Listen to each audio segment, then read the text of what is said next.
Financial Planner. Follow us on YouTube. A lot of central banks are backed into a corner, no way out of the collapse. Let's get into the economic collapse financial news. Now, since 2008, we understand that the real estate bubble popped and a lot of people lost their homes and a lot of people decided to rent. And this is where rent started to move up because there was a lot of demand for rental units, and those people holding on to homes or apartment buildings or condos, they started to rent it to people because they were losing their homes. And people are going to say, well, who was buying up their homes? Well, it was hedge funds, it was investment companies, it was foreign buyers. They were purchasing the homes, and the people here in the United States were going off and living in rental units. And we saw rental units skyrocket. Rents continually increased over this period of time. And now we see the demand is slowing, and rental prices, well, they're starting to plummet once again, and the U.S. rental vacancy rate is starting to rise. Now, we saw it drop right after 2008 because what has happened at that point, and remember, before 2008, people were buying homes. They weren't really renting. So everyone was like getting out of rental units, going into homes, buying condos, and everything else, and the vacancy rate was very, very high. After the recession hit, all of a sudden, people were forced out of their homes and they were going into rental units. So the U.S. rental vacancy rate dropped. But we're seeing it rise. We're seeing it move up once again. It's starting to rise once again. And this is because there's no more demand.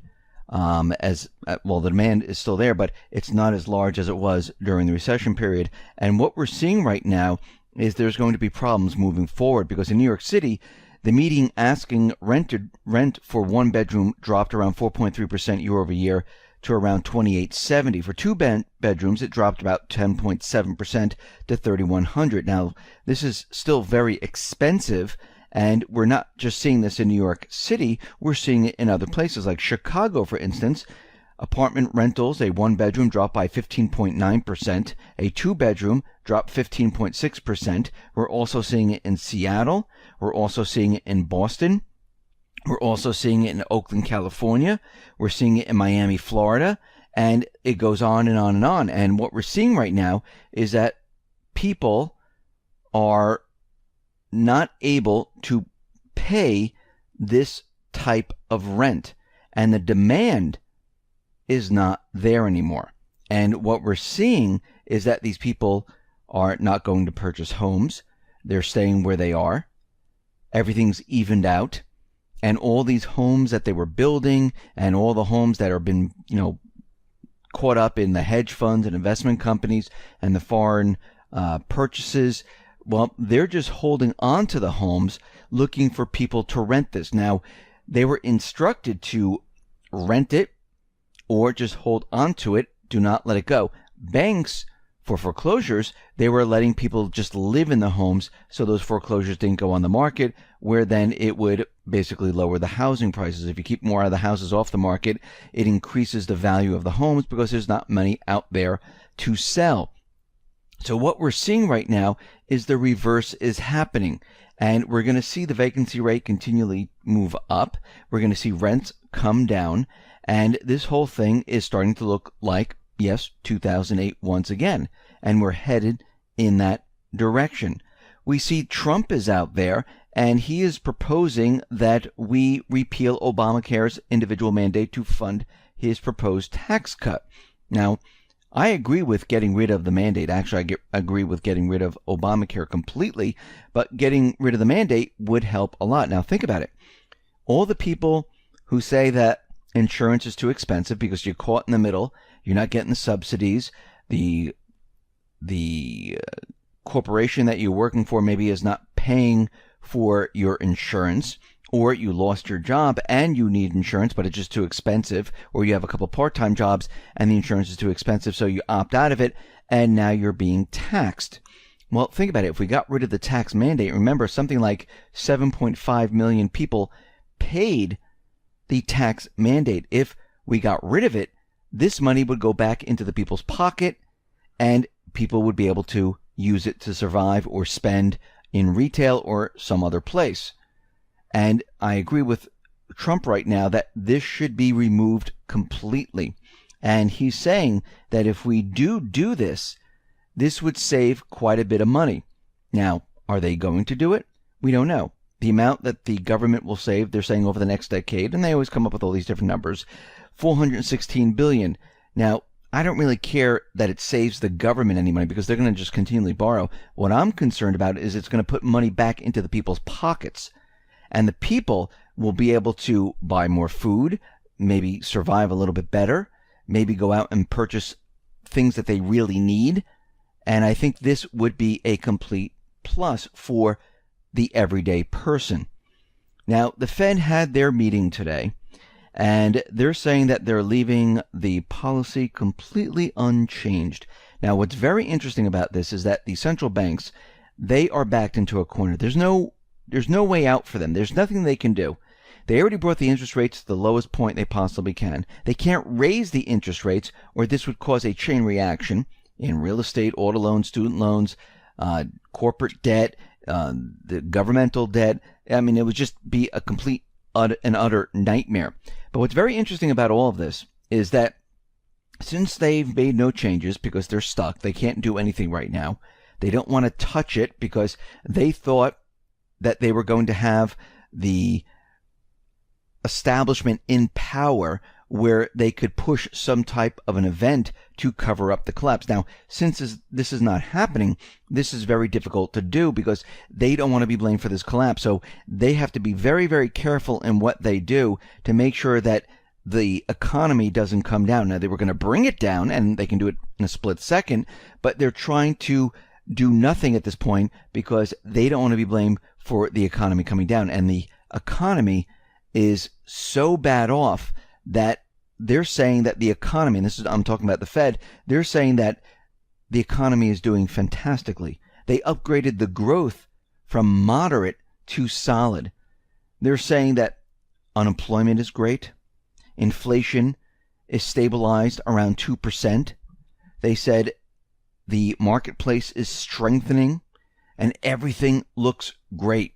Now, the last time they said this, where everything is contained and everything is fine, was right before we had the recession of 2008.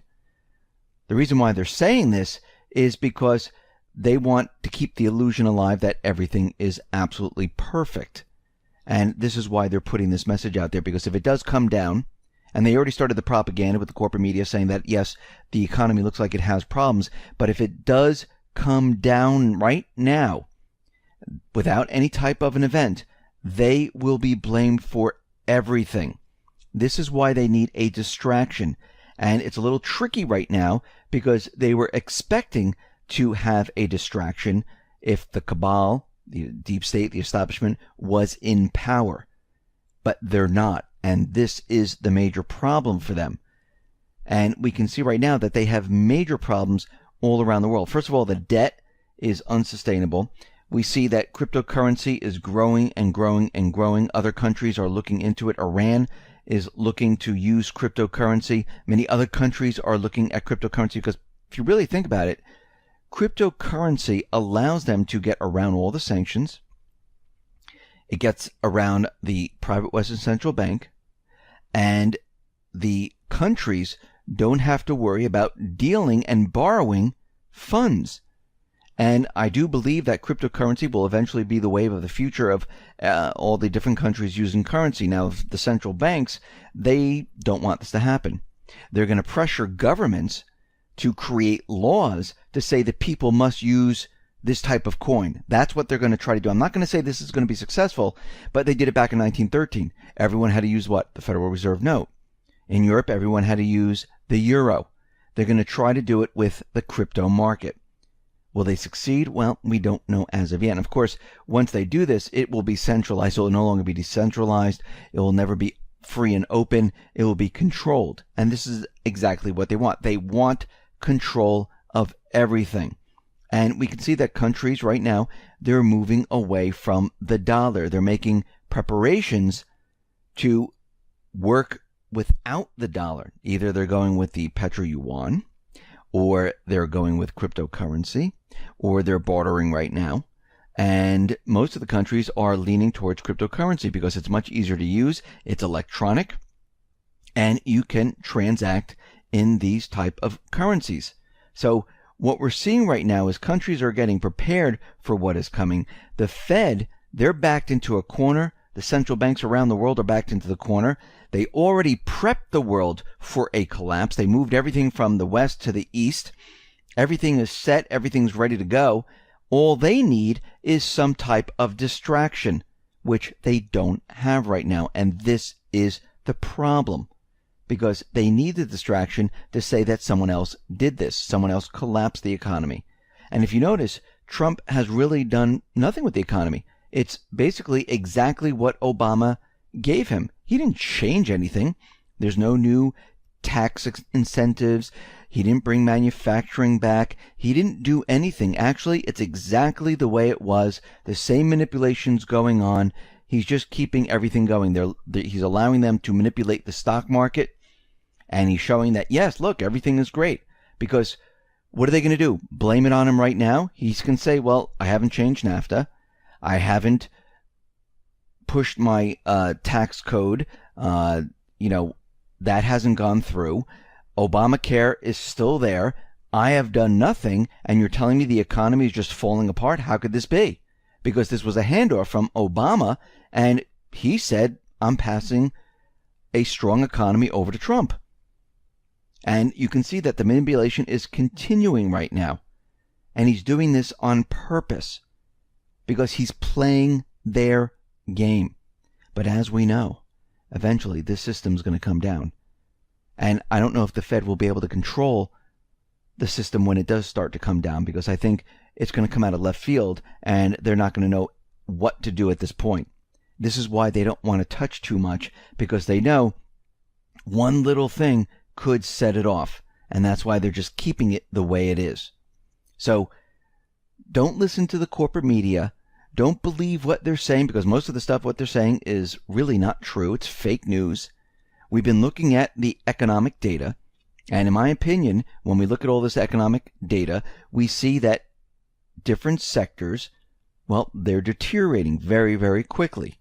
And we are realizing that the economy over a very long period of time has been declining, not improving, which tells you you need to be prepared and ready for what is coming. Other countries are getting prepared. They're making preparations to make sure they're ready for when something hits. You need to do the same thing.